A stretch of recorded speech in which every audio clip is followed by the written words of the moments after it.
about that first. Give it up for Ronald Moten, guys. Moten been on the front line serving ever since I met Ronald Moten when I was in high school. And I graduated from high school in 2002, so you do math. So that's been a long time. So I always say that you can't conquer anything that you're not committed to. And so he's been committed on so many levels and so many different causes throughout the city. So this is just one.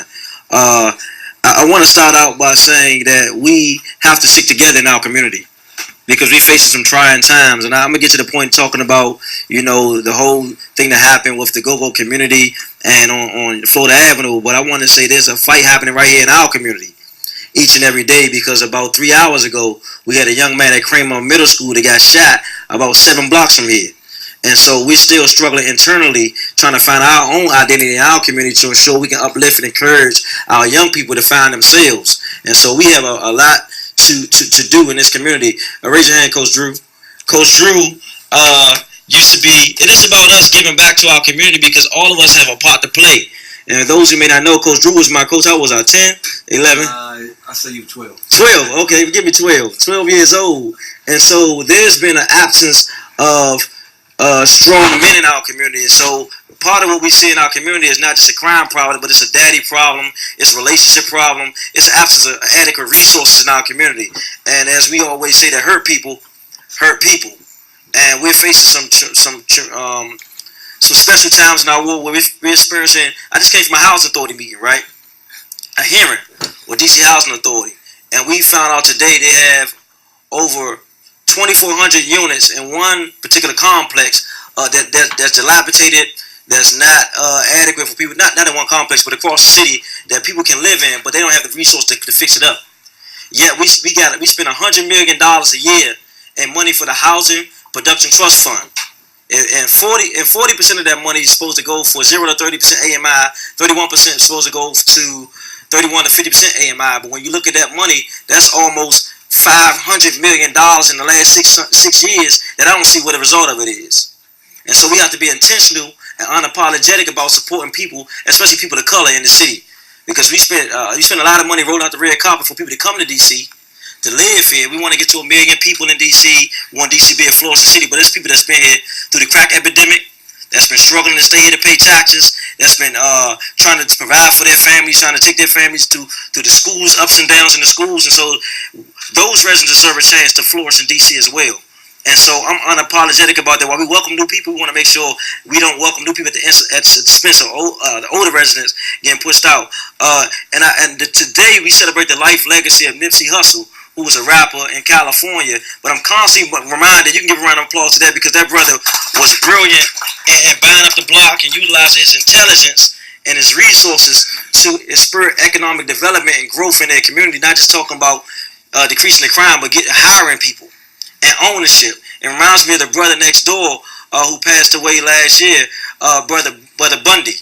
He was the CEO, president of District Culture and a number of other businesses he was opening on this street. And so we got to encourage and protect our own in our community and not let people come in and tear down our leaders. And we have to put our hands around and pray for each other. When I grew up, we was a community. We got to put the word unity back in the word community and take care of our own people. And not just saying that's the young man down there or that's that young lady down there. No, that's our young lady down there. That's our young man down there, because what don't affect you directly will somehow affect you indirectly, now or later, or directly. And so we're constantly working to not just talk about equality, but talk about pushing to fight against the inequities in DC right now. And it's an uphill battle. So we want to speak real quick about the issue on Florida Avenue. It's bigger than that. We passed that. Oh, we passed that? But I'm going to speak about it, because I didn't get a chance to speak my piece. You know, they didn't give me the mic, so I'm going to speak about it. And so I was deeply concerned about that area, which is a historic area in Washington, D.C., close to Howard University, from a resident. Now, first, what it was, Anthony, first it was several residents, and now they're saying it's just one resident of the Shea apartment there, saying that the noise level has been too high. And in my research, we reached out to DCRA, which came out several times to test the noise level, and I guess between 7 a.m. and 7 p.m., the decimal level is 65. They found out that every time they came out, they've always been in compliance with the law in D.C. And this is probably the second incident I know of complaints about the noise level. First was in Chinatown, downtown. And I always say that we got to be good community leaders, good community folks in our community, but we got to be respectful of people's culture as well. Like this thing, if I'm going to an apartment, right, I go 2 times. I go in the daytime and whatever time I go. At night. You got to check it out at night. See what's going on at night.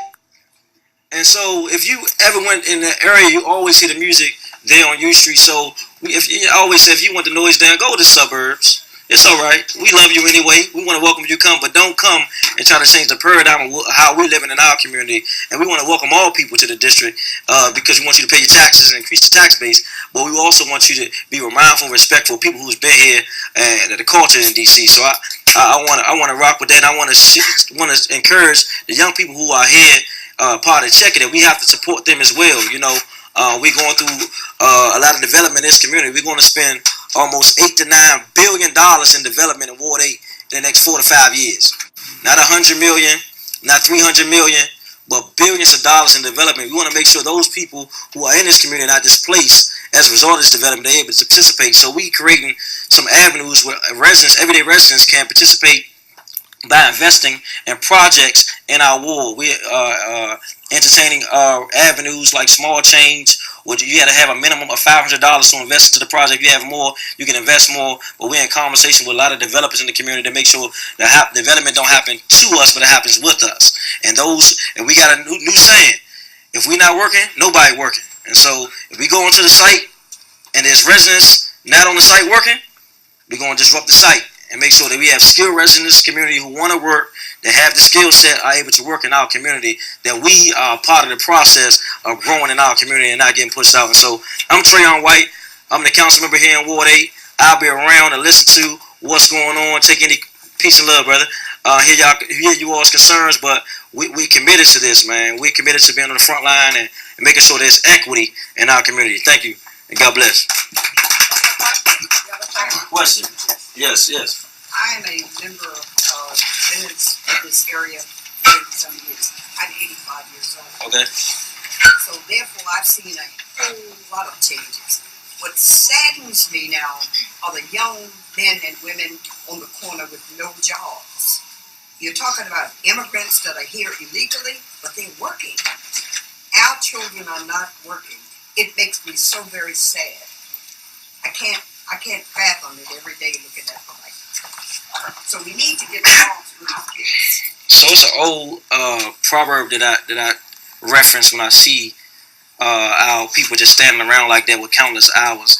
It's a proverb to say, well, there's no vision, the people perish. And so what we have to do is take time out to invest in our young people to try to spark their vision so they can see and become what's inside of them. Because I always say we're not here by accident. And sometimes people like Coach Drew, who came in my life as a young man, didn't have a father figure in my home, and several others that gave me direction to allow me to figure out what my gifts, talents, abilities are to get my life on the right track. And I think we have to do more of that. And so we've been going out on Friday nights recruiting young people off the corner. We've been joined by Raymond Bell from the Hope Project. We've been joined by DOES. We've been joined by some mental health organizations, also organizations that help people struggling with substance abuse. We have a huge substance abuse problem in this community, trying to figure out where people are in their lives and how we can help them transition. Because it's calling the police and participating and pushing to mass incarceration has not been a problem. It actually crippled our community even more, which we have 82% single parent households, predominantly African American women in our community now as a result of mass incarceration. So we have been we do resources to the block in which we set up tables and bring organizations, community, people that want to be active and engage the community to figure out how you're spending 13 hours, 16 hours out here. You know, that's a lot of time that you can be doing something more productive to get more result of standing outside in the cold and the elements, risking your life for whatever reason. And that's a struggle we're facing because DC don't have a loitering law. And so the struggle is, how do we mobilize people without pushing them externally? And so I believe that we got to invest in them internally. When you change the person inside and their vision for their life, the outside is inevitable. They're going to find something to do constructive because they got so much power and they're so enriched and they know who they are. They understand they can go to work or they can create their own business, as you see today. And we have to do more of that. And it takes a lot of time. It don't happen overnight. But we committed to this, and we want to get people like you who are a business owner in the community. In fact, we just put in another $200,000, which is a small drop in the bucket, to empower small businesses in Ward 7 and 8 to help you grow your business and businesses like yours throughout the community. In fact, we had a young lady, I think she's 10 years old, Madeline, who got the grant, who does a lot, traveling across the country. Phenomenal young lady who got the grant last year through the Dream Grant. We want to do more of that in the community to support economic development and growth in our community, because they say some people say the money is the root of all evil, but some people say the lack of money is the root of all evil. So we want to address both of those simultaneously.